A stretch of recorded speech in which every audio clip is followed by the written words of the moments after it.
വർഷങ്ങൾക്കു മുൻപുള്ള ആ രാത്രി നീലിമയെ ആ പാർട്ടിക്ക് കൂട്ടിക്കൊണ്ടുവന്നത് അഞ്ജലിയായിരുന്നു. അഞ്ജലി നീലിമയുടെ രണ്ടാനമ്മയിൽ അവളുടെ അച്ഛനുണ്ടായ അവളുടെ സഹോദരി.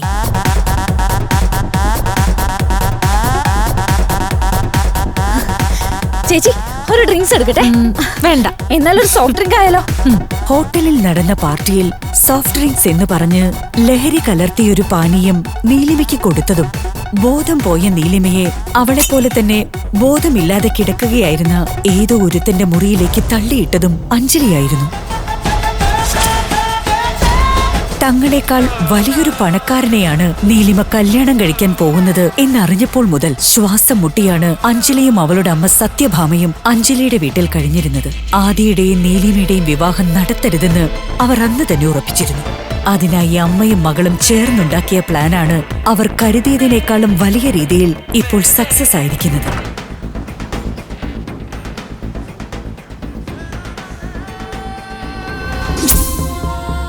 നിന്നെ പോലെ ഒരുത്തിയാണല്ലോ ഞാൻ ഇത്രയും കാലം പ്രാണനെ പോലെ സ്നേഹിച്ചത്.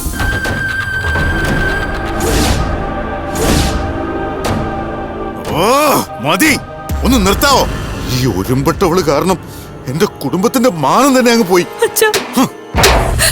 ഞാൻ കാരണം എന്റെ ആദിയുടെയും കുടുംബത്തിൽ സമാധാനം ഇല്ലാതായെന്നും പറഞ്ഞ് എന്റെ കുടുംബം ഒന്നാകെ എന്നെ വേദനിപ്പിച്ചോണ്ടേയിരുന്നു. എനിക്ക് എന്ത് ചെയ്യണമെന്ന് അറിയില്ലായിരുന്നു. ഒരു പെണ്ണിന് മറ്റൊരു പെണ്ണായിരിക്കും ശത്രു എന്നൊരു പഴഞ്ചൊല്ലുണ്ട്. എന്നാ സന്തോഷത്തോടെ പോവുകയായിരുന്ന എന്റെ ആദിയുടെയും ജീവിതം തകർക്കാൻ എന്റെ സഹോദരി തന്നെ വരുമെന്ന് സ്വപ്നത്തിൽ പോലും ഞാൻ കരുതിയില്ല.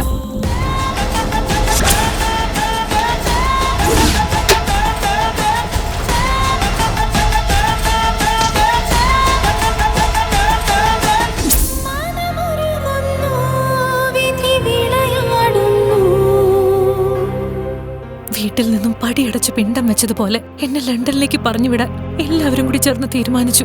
മറ്റു മാർഗങ്ങൾ ഇല്ലാത്തതുകൊണ്ട് എനിക്കത് അനുസരിക്കേണ്ടി വന്നു.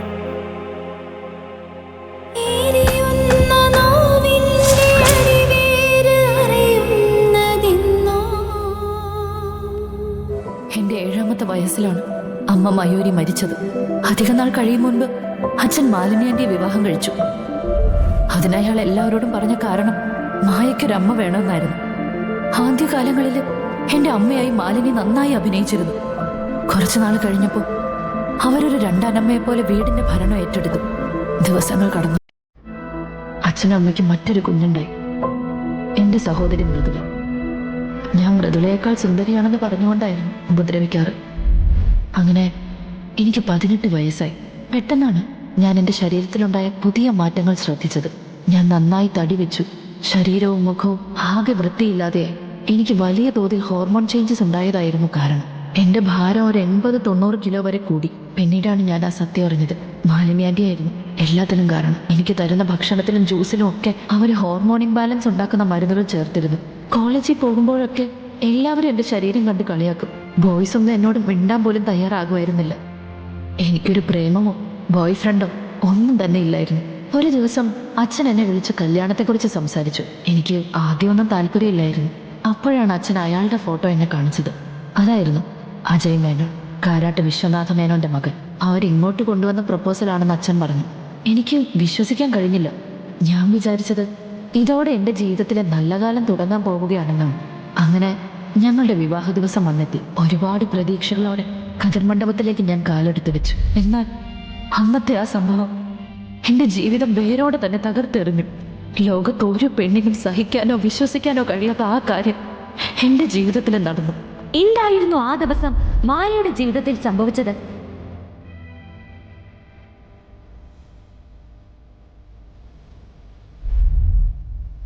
എനിക്ക് സഹിക്കാൻ കഴിയാത്ത വിധം വയറുവേദനയും വോമിറ്റിങ്ങും ഉണ്ടായി.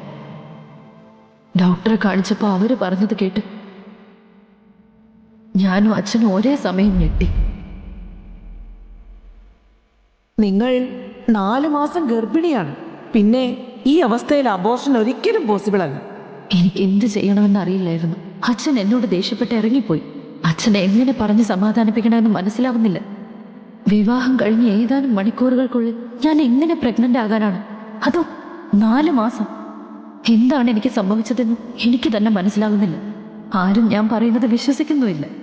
അച്ഛനെ എങ്ങനെ പറഞ്ഞ് സമാധാനിപ്പിക്കണമെന്ന് മനസ്സിലാകുന്നില്ല. ഞാൻ വീട്ടിൽ ആരെങ്കിലും വിളിച്ചു കയറ്റിയോ എന്ന് വരെ എൻ്റെ അച്ഛൻ സംശയിച്ചു. മാസങ്ങൾ കടന്നുപോയി.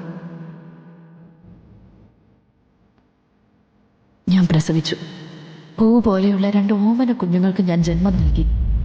ഒന്നൊരു ആൺകുട്ടിയും മറ്റൊരാൾ പെണ്ണുമായിരുന്നു. അവരെ കണ്ടപ്പോൾ തന്നെ എൻ്റെ വിഷമങ്ങളെല്ലാം പോയി.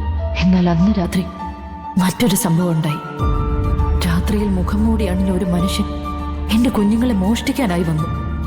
മക്കളുടെ നിർത്താതെയുള്ള കരച്ചിൽ കേട്ട് ഞാൻ ഞെട്ടി ഉണർന്നപ്പോഴേക്കും അയാൾ എൻ്റെ മോനെ കൊണ്ടുപോയിരുന്നു.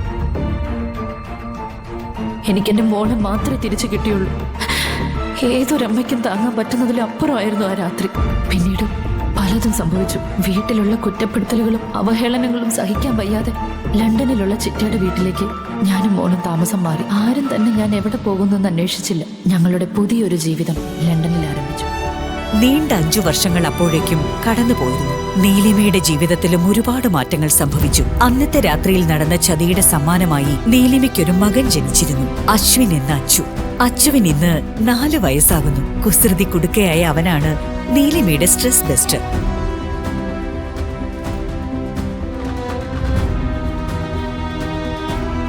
എനിക്കെന്റെ മകന്റെ അച്ഛൻ ആരാണെന്ന് അറിയില്ല. പക്ഷേ ഞാൻ എന്റെ മോനോട് ഒന്ന് പറഞ്ഞോളാം, നിന്നെപ്പോലൊരാളല്ല അവന്റെ അച്ഛനെന്ന്.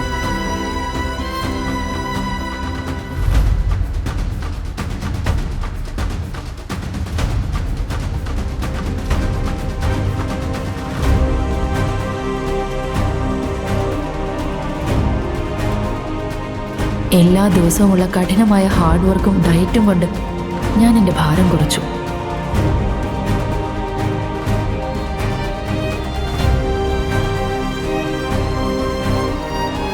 ഏകദേശം 6 വർഷങ്ങൾ കഴിഞ്ഞു. ഇന്നിപ്പോൾ ഞാൻ പഴയ ചിമായല്ല, ഞാൻ സ്ലിം ബ്യൂട്ടിയായി. മാത്രമല്ല, ഇന്ന് ഞാൻ ലോകമെമ്പാടും അറിയപ്പെടുന്ന ന്യൂറോ സർജൻ ഡോക്ടർ മായ മയൂരിയാണ്. ഒരു മനുഷ്യന് പോലും ഇന്ന് എന്നെ കണ്ടാൽ തിരിച്ചറിയില്ല. എൻ്റെ രൂപവും ഭാവവും എല്ലാം മാറി. ആ പഴയ മായയെ ഇന്ന് ആർക്കും അറിയില്ല. പക്ഷേ മായ മയൂരി എന്ന സുന്ദരിയായ ഡോക്ടർ എല്ലാവർക്കും പ്രിയപ്പെട്ടവളാണ്. ഞാൻ ജീവനോടെയുള്ള കാര്യം അച്ഛൻ ഓർമ്മയുണ്ടോ? ഞാൻ വിളിച്ചത് നിന്റെ അനിയത്തിയുടെ കല്യാണം ക്ഷണിക്കാനാ. വരനെ നിനക്ക് നന്നായിട്ട് അറിയാം. വേറെ ആരുമല്ല, നമ്മുടെ ആദ്യ തന്നെ. എന്തൊക്കെ സംഭവിച്ചാലും ഈ കല്യാണത്തിന് ഞാൻ വരില്ല. ഞങ്ങൾക്കാർക്കും വേണ്ടിയല്ല, നിന്റെ മുത്തശ്ശിക്ക് വേണ്ടി നീ വരണം. പറ്റില്ല എന്നാണെങ്കിൽ ശരി, അത് നിന്റെ ഇഷ്ടം. തന്റെ ജീവിതം തകർത്ത അഞ്ജലിയുടെ വിവാഹത്തിന് പോകണ്ട എന്ന് നീലിമ ആദ്യം കരുതിയെങ്കിലും നീലിമ അറിയേണ്ട ഒരു രഹസ്യം സമയമാകുമ്പോൾ പറഞ്ഞു തരാമെന്ന് മുത്തശ്ശി മുൻപ് പറഞ്ഞിട്ടുള്ള വാക്കുകൾ അവളെ തീരുമാനം മാറ്റാൻ പ്രേരിപ്പിച്ചു. ഇന്ത്യയിലേക്ക് പോകാൻ അവൾ തീരുമാനിക്കുന്നു.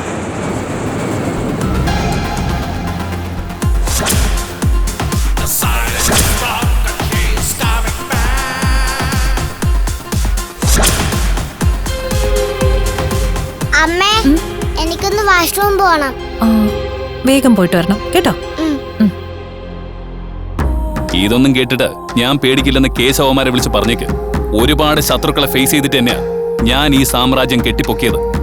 അത് മുന്നോട്ട് കൊണ്ടുപോവാനും ഈ സിദ്ധാർത്ഥനറിയാം. അവന്മാരെ കൊണ്ട് ചെയ്യാൻ പറ്റുന്നതൊക്കെ ചെയ്യാൻ പറ.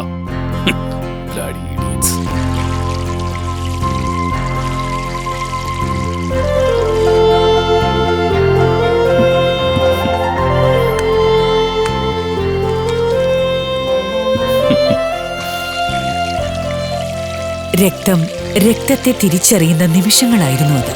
അവൻ പോലും അറിയാതെ ആ വാക്കുകൾ അച്ചുവിൽ നിന്നും പുറത്തേക്ക് വന്നു. അച്ഛാ,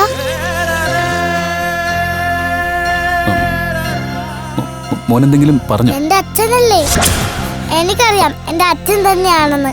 അച്ഛാ, ഞാൻ നിന്റെ അച്ഛനല്ല. കള്ളം പറയണ്ട, ഇത് തന്നെ എന്റെ അച്ഛൻ. എയർപോർട്ടിന്റെ എൻട്രൻസ് എത്താറായപ്പോഴാണ് മായ അവിടെ ഒരു പരിചിത മുഖം കാണുന്നത്. അയാളെ അവൾ അവിടെ ഒരിക്കലും പ്രതീക്ഷിച്ചിരുന്നില്ല. അത് മറ്റാരുമല്ല, മായയുടെ കഴുത്തിൽ താലി കെട്ടിയ അവളുടെ ഭർത്താവ് അജയ് മേനോൻ. എന്റെ അമ്മോ, ഏതായി ക്യൂട്ടി? ഇവിടെ ഒന്നും ഇതുവരെ കണ്ടിട്ടില്ലല്ലോ. അവന്റെ അപ്പോഴത്തെ മുഖഭാവം കണ്ടാൽ അവൻ അവളുടെ അടുത്ത് ഫ്ലേർട്ട് ചെയ്യുകയാണെന്ന് ആർക്കും മനസ്സിലാവും. ഹായ് സുന്ദരി, ഞാൻ അജയ് മേനോൻ. നിങ്ങളെ കാണാൻ നല്ല ഭംഗിയുണ്ട്. ഇവിടെ ആദ്യമായിട്ടാണോ? മായ കൂളായി മൊത്തത്തിൽ ഒഴിഞ്ഞു നോക്കി. തന്നെ അവന് മനസ്സിലായിട്ടില്ലെന്ന് അവൾക്ക് മനസ്സിലായി. അവൾ ഒരു ടാക്സിക്ക് കൈ കാണിച്ച് മോളെ ടാക്സിയിലിരുത്തി. അപ്പോഴും അവളെ തന്നെ നോക്കിക്കൊണ്ടിരിക്കുന്ന അവനെ മായ മൈൻഡാക്കാതെ മുൻപോട്ട് നടക്കാൻ ഒരുങ്ങിയതും അവൻ കൈവച്ച് തടഞ്ഞു. ഞാനിവിടെ വേറൊരാളെ നോക്കി വന്നതാ. എന്തായാലും ഈ നാട്ടിൽ ഞാൻ ഉണ്ടാകും. കാരാട്ട് അജയ് മേനോടെന്ന് ചോദിച്ചാ ആരും പറഞ്ഞു തരും. Please contact me beautiful.